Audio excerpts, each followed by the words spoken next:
It was supposed to be a quiet Friday night. After weeks of distance and tension, my wife Jessica suggested we go out for dinner and talk. Her tone was calm, almost rehearsed. I didn't expect much. She'd been cold and distant for months, always on her phone and always working late. Still, part of me hoped she wanted to repair things. I put on my best shirt, made a reservation at her favorite Italian restaurant in Portland, Oregon, and tried to convince myself that we still had something worth saving. But the moment she sat across from me, her eyes cold and her fingers tapping against the wine glass, I knew this wasn't reconciliation. It was an execution. The waiter had barely poured our drinks when she looked up and said, "Daniel," her voice steady, "I'm leaving you." There was no hesitation, no tears, just flat, brutal honesty. I stared at her, searching for even a small sign of remorse. There was none. "I've met someone else," she added, as casually as if she were admitting she'd changed coffee brands. "He makes me feel alive again." A strange calm washed over me. It wasn't shock or anger, just clarity. I set my fork down, leaned back, and asked softly, "So what was this dinner for?"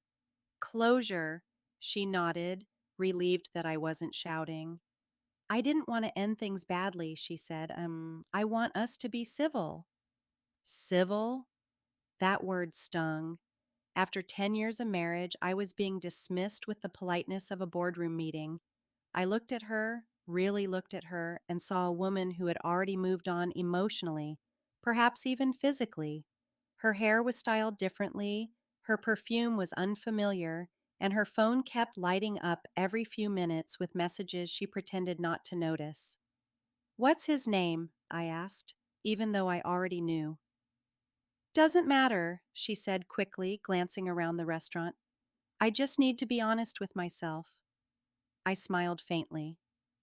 "Honesty is a good start. You might need it in about 2 minutes." She frowned. "What's that supposed to mean?" I didn't answer. I simply looked toward the entrance, where a tall man in a gray suit had just walked in. The same man whose photo I'd seen appear on her phone 2 weeks earlier. Her business partner, her late-night project manager. His name was Ryan, a married father of two, and my wife's new beginning. He hadn't noticed us yet. He was too busy helping a woman out of her coat, a woman I instantly recognized as his wife Claire.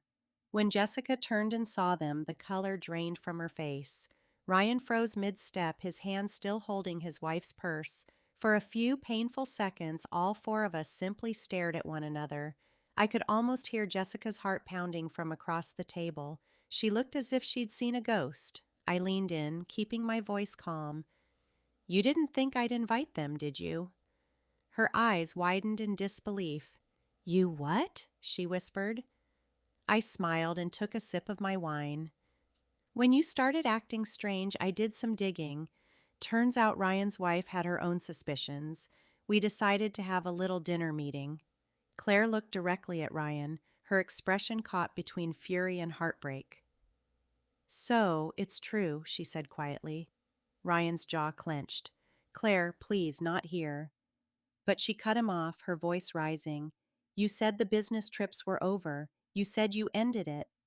The entire restaurant went silent. Jessica's hand trembled as she reached for her napkin, pretending to wipe her mouth, but everyone could see the panic in her eyes. I sat back, watching everything unfold.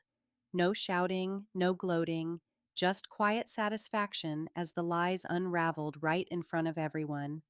Finally, Jessica turned toward me, desperate. "Daniel, I didn't know she'd be here," she whispered. "This wasn't supposed to happen." I tilted my head. "You mean getting caught wasn't supposed to happen?" I paused. "But it always does. Lies have terrible timing." Ryan tried to grab Claire's arm, but she shoved him away, tears streaking down her face. "You can have him," she spat at Jessica. "He's yours, and good luck. He's been cheating on me for years." As the chaos unfolded around us, I stood, dropped my napkin onto the table, and left a few bills for the meal. Jessica reached out, her voice cracking. "Daniel, wait, please." I stopped just long enough to say, "You ended this marriage the moment you decided I wasn't enough. I just gave you the stage to say it publicly. Then I turned and walked out, leaving her and Ryan sitting in the wreckage of their own making. Later that night, Claire called to thank me. I needed to see it for myself, she said quietly. I would have never believed it otherwise. We talked for an hour, two wounded people sharing the same kind of pain. There was something strangely comforting about it. No romance, no plans, just understanding, the kind that comes from surviving the same betrayal. The next morning, Jessica showed up at our house in Salem, Oregon. Her eyes were red and her makeup was smudged. "I'm sorry," she said between sobs. "It's over with him. I was stupid and I lost everything." I nodded, completely unmoved. "You didn't lose everything," I said. "You gave it away." She begged me for another chance, but my answer was simple. "You said you wanted to be honest with yourself. Stay honest. This is who you are now." Then I closed the door. In the months that followed, I rebuilt my life piece by piece. I sold the house, took a new job, and started traveling again. I heard Ryan's marriage ended in disaster, his career ruined after the HR complaint Claire filed. Jessica moved into a small apartment alone in Eugene, Oregon, her freedom tasting a lot like regret.